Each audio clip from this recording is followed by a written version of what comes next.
एक ऐसी जगह की कल्पना करें जो सचमुच एक छोर से शुरू हो, सीधे पश्चिम की ओर 1800 मील की दूरी तय करे और फिर भी उस विशाल छतरी के नीचे फंसी रहे। यह जगह दुनिया की लगभग 10% प्रजातियों को आश्रय देने वाले सभी प्रकार के पागल प्राणियों के लिए एक स्वर्ग की तरह है। इसे हमेशा एक जंगली अछूते स्वर्ग के रूप में देखा गया है, जहां मनुष्यों ने अभी तक चीजों को गड़बड़ नहीं किया है। आप जानते हैं, यह एक झलक की तरह है कि दुनिया कैसी हुआ करती थी। 4. हम हर महाद्वीप में जंगल की आग की तरह फैल गए, जिससे हर जगह अराजकता फैल गई। मैं अमेजन क्षेत्र के बारे में बात कर रहा हूँ। वह विशाल जंगल कुछ गंभीर रहस्य छुपाता है। सदियों से लोग जंगल के भीतर इन खोए हुए शहरों के बारे में बात करते रहे हैं। हम सोने के प्रसिद्ध शहर एल डोराडो के बारे में बात कर रहे हैं, जिसके बारे में स्पेनिश खोजकर्ता पागल हो गए थे। वे अज्ञात क्षेत्र में चले गए और फिर कभी वापस नहीं लौटे। और 20वीं शताब्दी में भी साहसी पेरी फॉसेट जेड के खोए हुए शहर की तलाश में गए और हम सभी को छोड़कर जंगल में गायब हो गए। वैज्ञानिकों को वास्तव में इस बात के प्रमाण मिले हैं कि अमेजन में प्राचीन शहर मौजूद थे, लेकिन उन्हें इतने घने और सुदूर जंगल में ये छिपे हुए खंडहर कैसे मिले? खैर, उन्हें लिडॉफ नामक यह अद्भुत तकनीक मिल गई है। मूल रूप से वे एक हेलीकॉप्टर में चढ़े और प्रकाश आधारित रिमोट सेंसिंग का उपयोग करके डिजिटल रूप से छत्र को हटा दिया और बोलिवियाई अमेजन में यानुस डी मोजोस के आसपास एक विशाल शहरी बस्ती के प्राचीन खंडहरों को प्रकट किया। यह स्थान कभी कसाराबी संस्कृति का घर था, जो 500 से 1400 ईसा पूर्व तक फली फूली।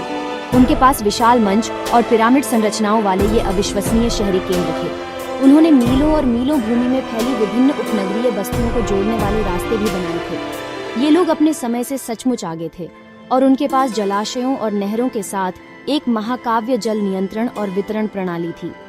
तो हाँ, अमेजन वर्षावन कोई अछूता जंगल नहीं था। इस क्षेत्र का दर्ज इतिहास शुरू होने से पहले सदियों तक यह वास्तव में भारी आबादी वाला था और यहाँ तक कि शहरीकृत भी था। लेकिन बात यह है कि लोगों के एक समूह ने इस तथ्य से आंखें मूंद लीं कि वास्तव में यहाँ आसपास कुछ बहुत अच्छे वास्तुशिल्प स्थल छिपे हुए थे, जो पूरी तरह से कुछ खोज के लायक थे। वैज्ञानिकों का अनुमान है कि अगले 10 से 20 वर्षों में हम ऐसे ढेरों शहरों का पता लगाने जा रहे हैं और कुछ शहर उन शहरों से भी बड़े हो सकते हैं जिनके बारे में हम यहाँ बात कर रहे हैं। फ्लोरिडा विश्वविद्यालय के मानव विज्ञानी माइकल हेकेनबर्गर बताते हैं, हमने प्राचीन अमेजन के अन्य हिस्सों में खाई और पक्की सड़क जैसी कुछ समान निपटान सुविधाएं देखी हैं। इस नए शोध से बेहद चौंकाने वाली बात सामने आई है। अमेजन में शहरीकरण के पिछले उदाहरण एक दूसरे से जुड़े गांवों के समूहों की तरह थे, बिल्कुल वैसा नहीं जिसे हम शहरी कहते हैं। आप देखिए, वे अपनी भव्य वास्तुकला और सामान के साथ उन फैंसी बड़े केंद्रों को याद कर रहे थे, लेकिन अंदाजा लगाओ कि क्या है, यानुस डी मोजोस ने उन्हें प्राप्त कर लिया है। जब पूरी तरह से शहरीकृत अमेजोनियन परिदृश्य की बात आती है तो यह जगह असली सौदा है। तो यानिस्टा मोजोस क्षेत्र में प्राचीन बस्तियों का एक समूह पाया गया है। ये कसाराबी लोगों के घर थे, जो शिकार, मछली पकड़ने और खेती में व्यस्त थे। हम 1700 वर्ग मील में फैली सैकड़ों साइटों के बारे में बात कर रहे हैं, लेकिन ये स्थल इतने दूरस्थ और उष्णकटिबंधीय जंगल में छिपे हुए थे कि यह भूसे के ढेर में लौकिक सुई खोजने की कोशिश करने जैसा था। हालांकि पुरातत्वविदों की एक टीम इसे रोकने नहीं जा रही थी। उन्होंने आसमान पर जाने और कुछ फैंसी लाइडर मैपिंग तकनीक का उपयोग करने का निर्णय लिया। जरा कल्पना करें कि एक विमान क्षेत्र के ऊपर उड़ रहा है और अवरक्त किरणों का एक समूह छोड़ रहा है। ये किरणें जमीन से टकराती हैं और वापस उछलती हैं, जिससे हमें विभिन्न वस्तुओं से दूरी मिलती है। यह ऊपर से एक अत्यंत विस्तृत मानचित्र बनाने जैसा है। कंप्यूटर सॉफ्टवेयर का उपयोग करके ये प्रतिभाशाली वैज्ञानिक पृथ्वी की सतह और उसके नीचे छिपी सभी प्राचीन पुरातात्विक अच्छाइयों को उजागर करने वाली छवियों से पेड़ों को हटाने में सक्षम थे। और लड़के, क्या उन्होंने स्वर्ण पदक जीता? उन्हें 26 अनोखी साइटें मिली, जिनमें 11 ऐसी भी थीं जिनके बारे में पहले कोई नहीं जानता था। तो इन 26 सुपर कूल साइटों के बारे में क्या? उनमें से हमें लैंडिवर और कोटोका मिले हैं, जो इन विशाल शहरी केंद्रों की तरह हैं। और इसे प्राप्त करें, हम पहले से ही जानते थे कि वे अस्तित्व में थे, लेकिन नए नक्शों से पता चला कि वे क्रमशः 1.5 और आधा वर्ग मील को कवर करते हैं। ये केंद्र खाई और प्राचीर की किलेबंदी से घिरे हुए हैं, जैसे किसी मध्ययुगीन महल से बाहर हो, और उनके अंदर हर तरह की पागलपन भरी चीजें हैं। हम कृत्रिम छतों, विशाल मिट्टी के मंच वाली इमारतों और 70 फीट से अधिक ऊंचे पिरामिडों के बारे में बात कर रहे हैं। ये सभी महाकाव्य इमारतें वास्तव में उत्तर पश्चिम दिशा की ओर हैं। यह ऐसा है जैसे वे स्वयं को ब्रह्मांड या किसी चीज के साथ संरेखित करने का प्रयास कर रहे थे। इस प्रकार का ब्रह्मांडीय विश्वदृष्टि अमेजन के अन्य प्राचीन स्थलों में भी पाया जा सकता है। आइए अब एक विहंगम दृश्य देखें। और उन सभी हानिकारक पेड़ों को हटा दें। हम इन दोनों केंद्रों को उनकी संपूर्ण महिमा में देख सकते हैं और वे वास्तव में कई पक्की सड़कों के माध्यम से बस्तियों के पूरे नेटवर्क से जुड़े हुए हैं। इसे मीलों तक फैले पहिए की तीलियों की तरह कल्पना करें। इन मुख्य केंद्रों से नहरें भी निकलती हैं और नदियों और लगना सैंट जोस से जुड़ती हैं। यह ऐसा है जैसे उनकी अपनी जल वितरण प्रणाली चल रही हो। इन प्राचीन लोगों ने अपने पागल ब्रह्मांड विज्ञान के साथ पूरे परिदृश्य को पूरी तरह से नया रूप दिया। एकमात्र अजीब बात यह है कि उनकी प्रभावशाली वास्तुकला मिट्टी की ईंट से बनाई गई थी।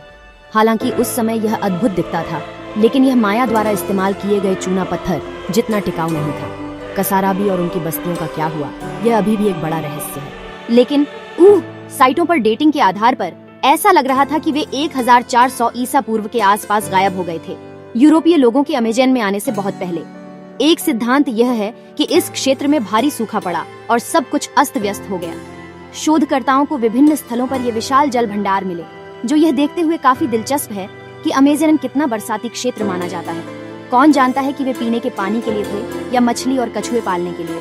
लेकिन अरे, अतीत में भयंकर सूखा पड़ा है और लोगों को सामान पैक करने और आगे बढ़ने के लिए केवल कुछ खराब फसलों की जरूरत होती है। और भी दिलचस्प बात यह है कि ये समुदाय उसी क्षेत्र में पनपे हैं जहां फॉसेट नाम का यह लड़का अपने खोए हुए शहर जेड की खोज करते समय लापता हो गया था। शायद वह किसी चीज पर था। आखिर ये ऐसा ही था। फॉसेट को ब्राजील की राष्ट्रीय लाइब्रेरी में पांडुलिपि 512 नामक यह बेहद शानदार दस्तावेज मिला। ऐसा माना जाता है कि इसे एक पुर्तगाली खोजकर्ता ने लिखा था। अब इस दस्तावेज के अनुसार 1753 में खोजकर्ताओं के एक समूह ने एक प्राचीन शहर के अवशेषों की खोज की। इसमें मेहराब, एक मूर्ति और यहाँ तक कि चित्रलिपि वाला एक मंदिर भी था। लेकिन दस्तावेज में यह नहीं बताया गया कि यह शहर कहाँ स्थित था। इसलिए फॉसेट इस शहर को खोजने के बारे में बहुत उत्साहित हो गए और जेड नामक चीज को खोजने के अपने मुख्य लक्ष्य के बाद इसे अपना माध्यमिक मिशन बना लिया। एक समय पर उन्हें कुछ काम चलाने के लिए ब्रिटेन वापस आना पड़ा, लेकिन 1920 में उन्होंने इसे एक और मौका देने का फैसला किया। फॉसेट शहर को खोजने के लिए एक निजी अभियान पर गए, लेकिन यह असफल रहा। 5 साल बाद फॉसेट, उनका बेटा जैक और उनका दोस्त रेलेरिमिल आदर्श वाक्य ग्रोसो जंगल में गायब हो गए। कुछ शोधकर्ता सोचते हैं कि फॉसेट कोहिकागु नामक इस जगह के बारे में स्थानीय लोगों से मिली जानकारी से प्रभावित हुए होंगे। पता चला कि कोहिकागु की खोज पश्चिमी लोगों ने 1925 में की थी और इसमें 20 शहरों और गांवों के खंडहर थे। 50 तक शून्य लोग वहां रहे होंगे और इसे दक्षिणी अमेजोनिया में अन्य अर्थवर्ग की खोज पूरी तरह से फॉसेट के सिद्धांत का समर्थन करती है। 2005 में एक अमेरिकी पत्रकार ने फॉसेट के पागल अभियानों और खोजों के बारे में एक लेख लिखा था। उन्होंने इसे जी का खोया हुआ शहर कहा। आकर्षक, सही। खैर, 2009 में उन्होंने उस लेख को उसी नाम से एक किताब में बदल दिया और 2016 में सुपर प्रतिभाशाली लेखक निर्देशक जेम्स ग्रे ने इसे एक फिल्म में बनाया। अब यहीं पर चीजें थोड़ी दुखद हो जाती हैं। अमेजन क्षेत्र तेजी से बदल रहा है। खेती, पशुपालन और ऊर्जा उत्पादन इस अविश्वसनीय जगह को बदल रहे हैं। और क्या, प्राचीन अवशेषों वाले वे अछूते क्षेत्र अधिक समय तक अछूते नहीं रहेंगे। यह हमारे अतीत में जो कुछ बचा है उसे हमेशा के लिए खो जाने से पहले दस्तावेजीकृत करने और संरक्षित करने के लिए समय के विरुद्ध एक दौड़ है।